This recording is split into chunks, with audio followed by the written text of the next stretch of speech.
Hello everyone, তুনিরের ডায়েরির আরও একটি সত্য ভৌতিক এপিসোডে সবাইকে স্বাগতম জানাচ্ছি। আমি তুনির। আজকের এপিসোডে ঘটনা শেয়ার করছেন বসিরহাট এলাকার জয়প্রকাশ মণ্ডল। ওনার বাবার সাথে ঘটা এই ভৌতিক অভিজ্ঞতা তুনিরের ডায়েরির পঞ্চম এপিসোডে আজকে আপনারা শুনতে চলেছেন। তাহলে শুরু করা যাক।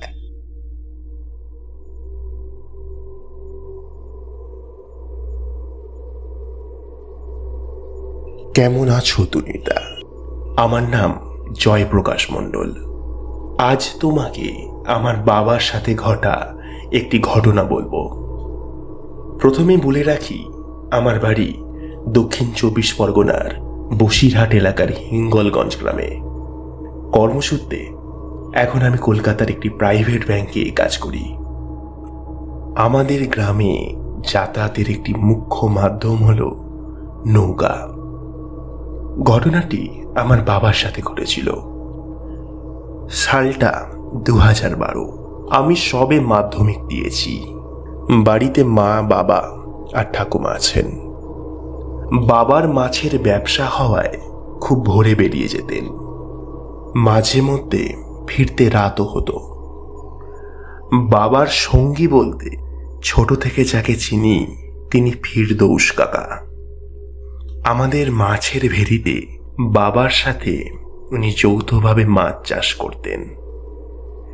এইসব এলাকায় গরমকালে ঝড় বৃষ্টি লেগেই থাকে, তাই মাঝে মধ্যেই যখন বাবার ফিরতে রাত হতো বাড়িতে আমরা চিন্তা করতাম। মা বলতেন, কত করে বলি তাড়াতাড়ি বাড়ি ফিরবে, এই ঝড়জলের দিন ঠিক দেরি করবে। সেই দিন ছিল মে মাসের 10 তারিখ। সকাল থেকেই আকাশ মেঘলা, কালবৈশাখী আসার কথা। ওই দিন ভোরবেলায় বাবা আর ফিরদৌস কাকা পুকুর থেকে বেশ বড় বড় চিংড়ি মাছ ধরেছে। ওরা তৈরি হচ্ছে সকালে নৌকা ধরবে বলে। মা বললেন, আজ না হয় নাইবা গেলে, আকাশের অবস্থাও দেখছি খুব একটা ভালো না, তার উপর কালবৈশাখী আসারও কথা আছে। বাবা বললেন, তুমি ভেবো না গিন্নি, কখন কোন চক্কে ভাগ্য লেগে যায় সেটা কি আগে থেকে জানা যায়? তুমি চিন্তা করো না, আমি আর ফিরদৌস তাড়াতাড়ি ফিরে আসবো। মা বললেন, ঠিক আছে, সাবধানে যেও আর তাড়াতাড়ি ঘরে ফিরো। বাবা আর ফিরদৌস কাকা চলে গেলেন। সেই দিন রাত তখন 10টা বাজে। তুমুল ঝড় উঠেছে, সেই সঙ্গে বৃষ্টি। আমাদের টিনের চালে বৃষ্টি যেন আছড়ে পড়ছে। চারিদিকে কেমন গা ঝমঝমে পরিবেশ। বাবা তখনও আসেনি। আমি, মা আর ঠাকুমা জেগে বসে আছি। গ্রামে লোডশেডিং, অন্ধকার চারিপাশ। প্রদীপের আলোতে চারিদিকে একটি ভৌতিক আবহের সৃষ্টি হয়েছে। হঠাৎ বাড়ির উঠানে ছলাৎ ছলাৎ শব্দ। ধীরে ধীরে এগিয়ে আসছে শব্দটা। মা বললেন, কে কে ওখানে? আমি এই যে বৌদি, ফিরদৌস।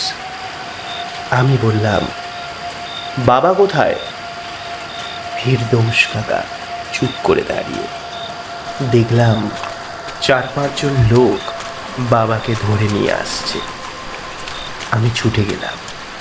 সবাই মিলে বাবাকে বসালো উঠানে।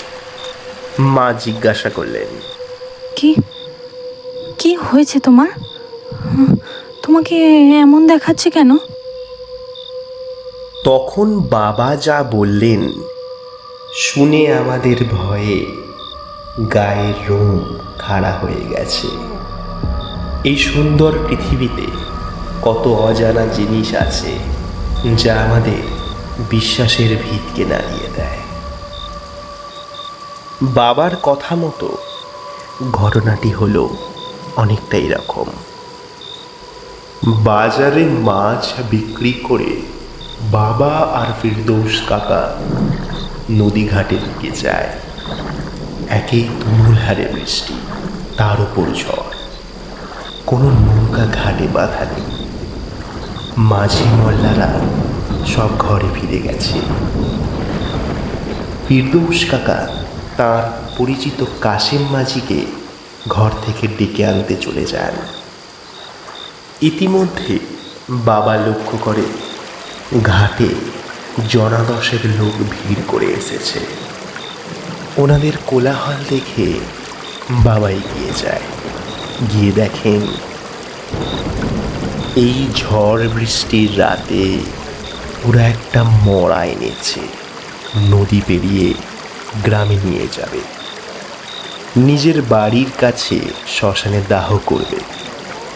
লোকটি বৃদ্ধ, শরীর শীর্ণকায়। ইতিমধ্যে কাশেম মাঝি তার নৌকা নিয়ে তৈরি। বেশ মোটা টাকা নেবে, আগেই দাবি করেছে। অগত্যা আমরা সবাই রাজি হলাম। প্রথমে বাবা ও ফিরদৌস কাকা উঠে পড়ে। তারপর ওই লোকগুলি মরাটিকে নিয়ে নৌকায় তোলে। কাশেম কাকা এর মধ্যেই বলে ওঠে, রাত বিরেতে তোমরা মরা তুলছো, কিছু না ভালো মন্দি ঘটেই বলে রাখলুম। হায় আল্লাহ, রক্ষে করো। এই বলে মাঝি নৌকার রশি আলগা করে দিতে যাচ্ছে, এমন সময় দূর থেকে একটি নারী কণ্ঠ ভেসে আসে। দাঁড়াও, শুনছো? দাঁড়াও, আমাকে আমাকে নিয়ে চলো, পায়ে পড়ি তোমাদের। এই ঝড় জলের রাতে মহা বিপদে পড়েছি। অগত্যা ওনাকে নৌকায় ওঠানো হয়। আমরা সবাই বসে, মরাটা মাঝে রাখা হয়েছে, আর মহিলাটি পায়ের দিকে বসেছে। অন্ধকার চারিদিক, পাশে কে বসে আছে সেটাই বোঝা দুষ্কর। বৃষ্টি তখন সাময়িক কমেছে, হাওয়া দিচ্ছে বেশ। কিঞ্চিত গল্প গুজব হচ্ছে সবার সাথেই মাঝে মাঝে। এইভাবে নৌকা তখন মাঝ নদীতে। ফিরদৌস কাকা বলে ওঠে, কিছু একটা চিবানোর শব্দ হচ্ছে না? বাবা ভালো করে শোনে। হ্যাঁ, সত্যি তো। কুকুরে যখন মাংস চিবিয়ে খায় এমনই তো শব্দ হয়।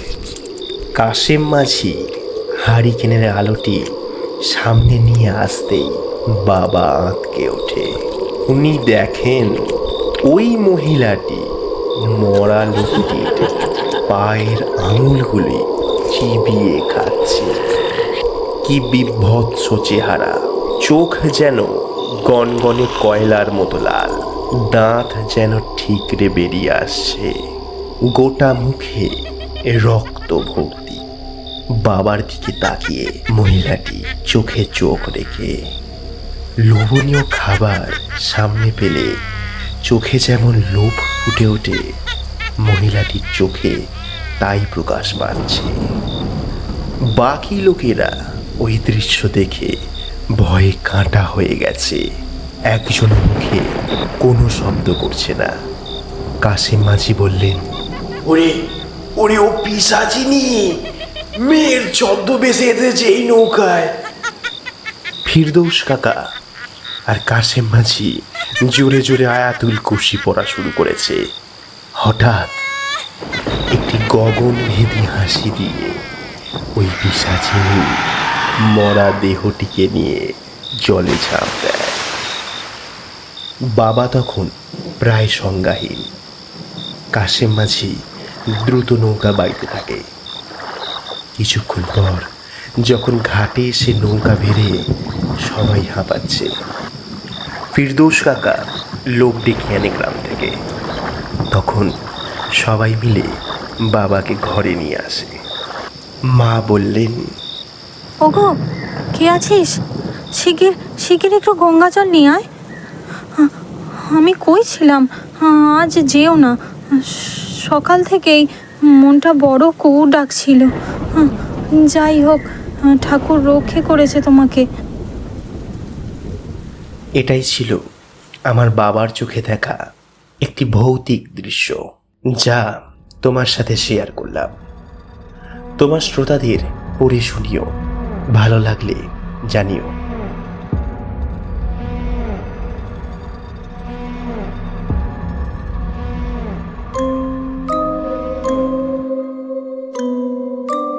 এটাই ছিল আজকের পর্বের ভৌতিক ঘটনা। আপনার জীবনেও যদি এরকম কোনো ভৌতিক ঘটনা থেকে থাকে আমাকে জানাতে পারেন নিচে থাকা ইমেল আইডিতে। ফিরে আসছি আরও একটি ভৌতিক ঘটনা নিয়ে পরবর্তী পর্বে। ভালো থাকবেন।